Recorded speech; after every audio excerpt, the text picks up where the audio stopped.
해발 6,000고지가 넘는 세계의 지붕 파미리에 가자고 연락이 왔어요. 기도해보고 간다고 하고 기도를 했어요. 그런데 죽을 수도 있다는 계시를 받았어요. 그래서 죽을 수도 있다 하시니까 가지 않고 기도만 해주겠다고 했어요. 그랬더니 친한 선교 팀원들이 죽을 수도 있는 위험한 곳에 영적 능력 있는 사람이 빠지면 자기들 보고 죽으라는 거냐며 난리였어요. 그래서 죽지 않을 방법을 알려달라고 하나님께 다시 기도했어요. 그랬더니 팀원 전체가 회개의 40일 작전 기도를 하라 하셨어요. 그래서 팀원들에게 전하니까 그렇게 하겠다 해서 2씩 짝을 지어 기도를 시작했어요. 그러나 저를 알지 못하고 영적 체험이 없으신 몇 분들이 시험이 오자 기도를 제대로 하지 못하셨어요. 그래서 마음 맞는 팀원 몇 명과 다시 저녁 기도회를 만들어 예배를 보고 기도를 했어요. 그리고 팀원 전체가 줌으로 예배와 기도로 무장을 하고 준비를 했어요. 그러나 하나님이 크게 역사하시려면 마귀 또한 크게 역사하곤 해요. 팀원 한 명이 다른 한 사람을 지목하면 그 사람 가면 못 가겠다고 했어요. 지목당한 사람은 억울해하며 문제를 제기했고 그 과정에서 오해가 생겨 타직에서 성령불을 선포했던 청년 팀원이 아예 선교팀도 떠나고 교회도 그만둔다고 했어요.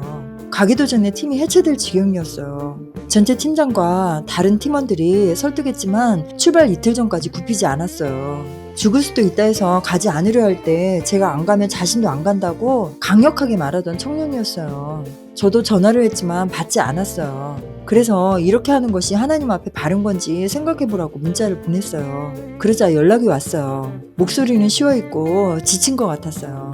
입장을 들어주고 주기도만 먼저 하고 하나님께 3번만 기도하고 결정하라고 했어요. 그렇게 전화를 끊고 10분 정도 됐는데 연락이 왔어요. 잘못한 것 같다며 가겠다고 했어요. 그렇게 큰 홍역을 치르고 마음 모아 출발을 했어요. 비행기에서 계속 같이 앉게 된 팀원이 처음 같이 가는 분이라 영적인 말씀과 간증을 나눴어요. 그랬더니 자신은 나쁜 새엄마라며 고백을 했어요. 마치 저의 어린 시절 힘들게 했던 새엄마의 고백을 받는 느낌이었어요. 페르시아 땅인 타직의 수도 두산베에 도착했어요. 파미르로 비프장 벼랑길을 차 타고 아프가니스탄을 거쳐 20시간 가까이를 가야 했어요. 우리는 찬양을 부르며 갔어요. 에어컨도 나오지 않아 창문을 열었는데 먼지가 너무 심해 마스크를 쓰지 않을 수가 없었어요. 그렇게 위험한 길을 찬양하며 갔어요. 전쟁 중인 아프가니스탄 쪽을 지났는데 환상이 보였어요. 빛과 함께 예수님께서 오셔서 고맙다 고맙다 하시며 저를 안아주셨어요. 강력한 성령 임재에 울음이 저절로 쏟아지고 통성기도가 절로 나왔어요. 그러자 차 안에 팀원들도 울면서 다 같이 기도를 했어요. 나중에 타직 운전기사님이 자신도 이상하게 울컥해서 울 뻔했다 했고 그런 체험 때문인지 쉽게 영접되셨어요. 파밀에 도착하자 고산병으로 하나둘씩 아프기 시작했어요. 토하고 설사하는 분도 있고 누워서 일어나지 못할 정도로 아픈 사람들이 나왔어요. 다들 모여서 첫 예배를 드렸어요. 기도하는데 환상이 보였어요. 천장에 종이 달리고 울리기 시작했어요. 성령 임재가 강하게 와서 계속 기도를 하는데 비행기에서 고백했던 팀원이 갑자기 소리를 지르기 시작했어요. 주님 저를 살려주세요 하고 몸부림치며 고래고래 소리를 질렀어요. 전체 팀장이 여자분들이 가서 기도해주라 해서 다 같이 몸에 손을 대고 기도를 하는데 하얀 용이 그분 몸에서 나오며 저와 친한 동생 팀원을 치고 갔어요. 그리고 아파서 누워있던 청년에게서도 하얀 뱀이 나와서 떠났어요. 그리고 잠잠해져 기도를 마치고 마무리를 했어요.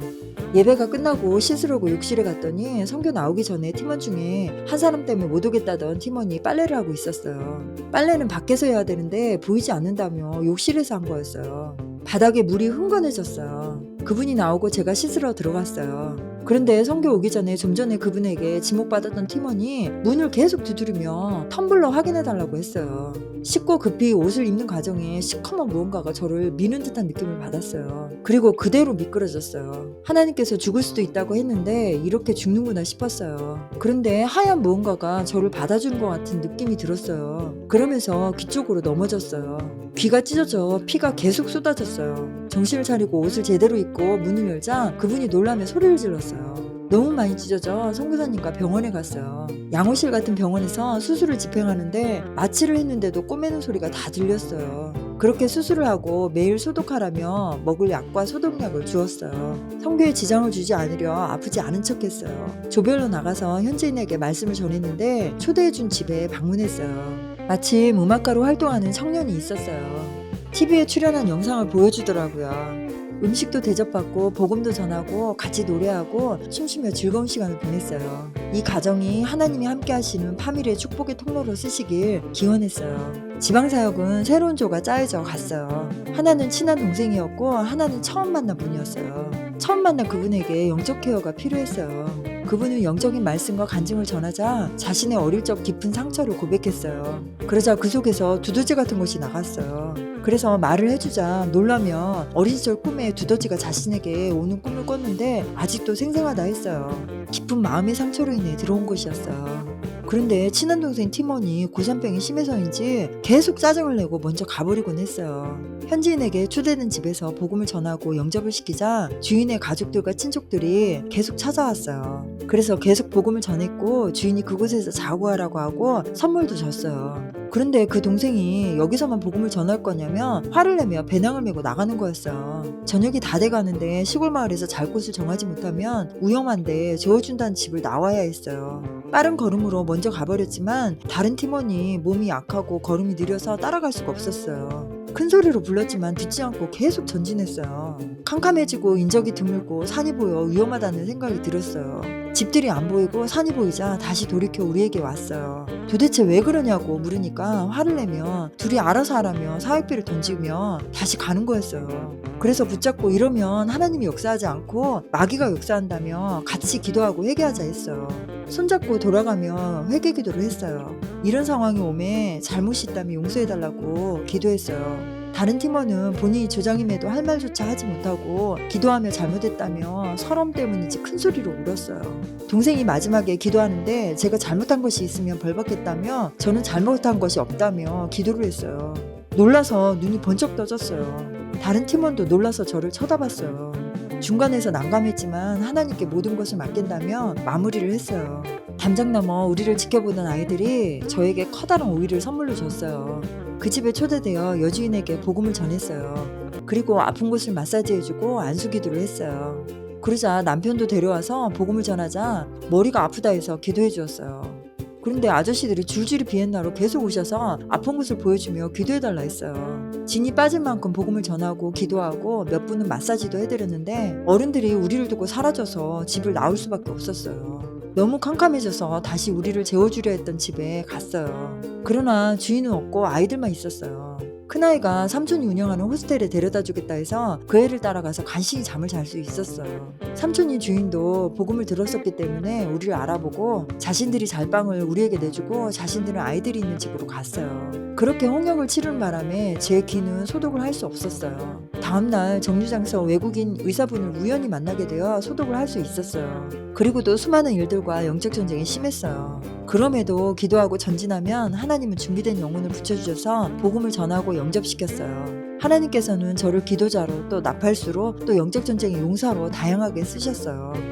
파미르는 해발 6,000고지라 산소가 부족해 고산병이 심한 곳이기 때문인지 온유한 자들조차도 마음의 쓴뿌리들이 드러났어요. 그래서 영적 전쟁이 더욱 거셌어요.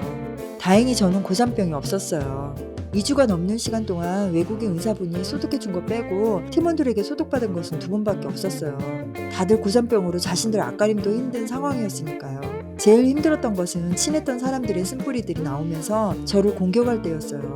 저도 환자인데 예배 중 기도하는데 서러움에 눈물만 계속 흘렀어요. 그때 빛과 함께 예수님이 보이셨어요. 저를 따스한 눈빛으로 보시며 너에게 내가 있잖니 하시는 거였어요. 그러자 마치 괴롭힘 당하다 엄마를 만난 어린아이처럼 참았던 울음이 쏟아졌어요. 그리고 마음이 진정되어 사역을 계속할 수 있었어요. 사역 중에 영어도 타지거도 못하시는 카자흐스탄 어머님이 저를 보더니 꼭 안아주셨어요. 눈빛과 표정만으로도 가슴이 울컥했어요. 이 땅에 와줘서 고맙다고 사람을 통해서 하나님께서 안아주시는 것 같았어요.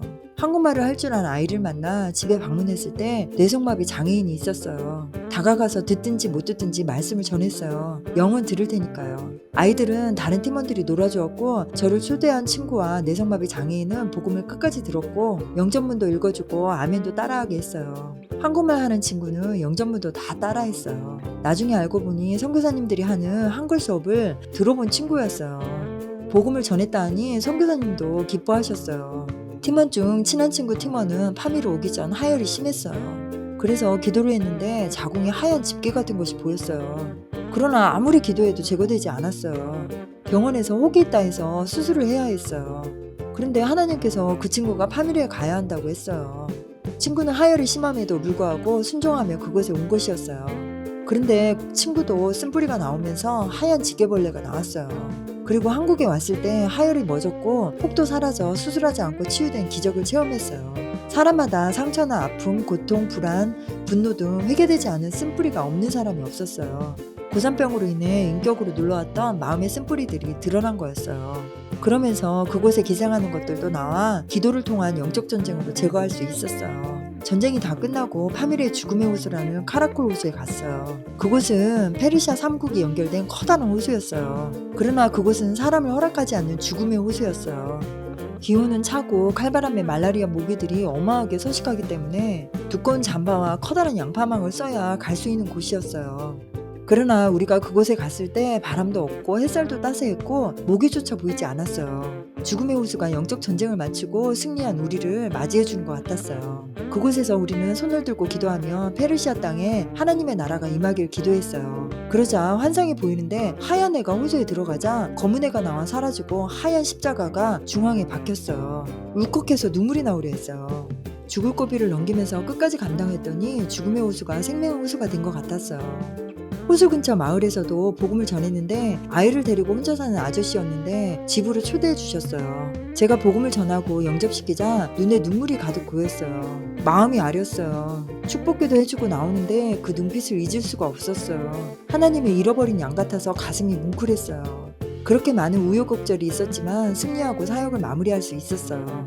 나중에 한국에 와서 팀장님과 통화했는데 카라콜 호수에서 차 타고 나오는데 갑자기 예수님이 보이며 고맙다 고맙다 2번 말씀하셨다고 해서 놀랐어요. 그래서 파밀에 들어가며 아프가니스탄 지날 때 저도 예수님께서 나타나셔서 고맙다고 2번 하시고 안아주셨다고 말씀드리니 놀라워하셨어요. 파밀을 들어갈 때 저를 사역 끝나고 돌아올 때 팀장님을 만나주신 거였어요. 우리를 인도하시고 붙들어주신 하나님의 은혜의 역사에 가슴이 뜨거웠어요. 그곳에서 만난 영혼들이 떠오르면서 그들이 축복의 통로가 되어 축복의 땅이 되길 간절히 기원했어요. 하나님은 고통 중에 복음을 전한 우리를 통해 생명들을 구원하셨어요. 99마리의 양을 두고 잃어버린 한 마리의 양을 찾아 헤매시고 찾아서 기뻐하시며 잔치를 베푸시는 말씀 속 예수님의 모습이 떠오르네요. 그들의 눈빛을 보며 한 생명이 천하보다 귀함을 다시 한번 느낀 파미르 선교였어요. 고통 가운데서도 우리는 순종하고 하나님이 역사하시는 걸음걸음이었으니까요. 산 제물로 드리는 그 걸음에 작은 걸음이라도 동참하여 여러분도 생명을 구원하는 천국의 기쁨을 누렸으면 좋겠네요. 지금까지 긴 이야기를 들어주셔서 감사합니다. 듣는 귀가 복이 있다는 말씀처럼 들어주신 여러분께 하나님이 주시는 은혜의 축복이 가득하시길 기원합니다.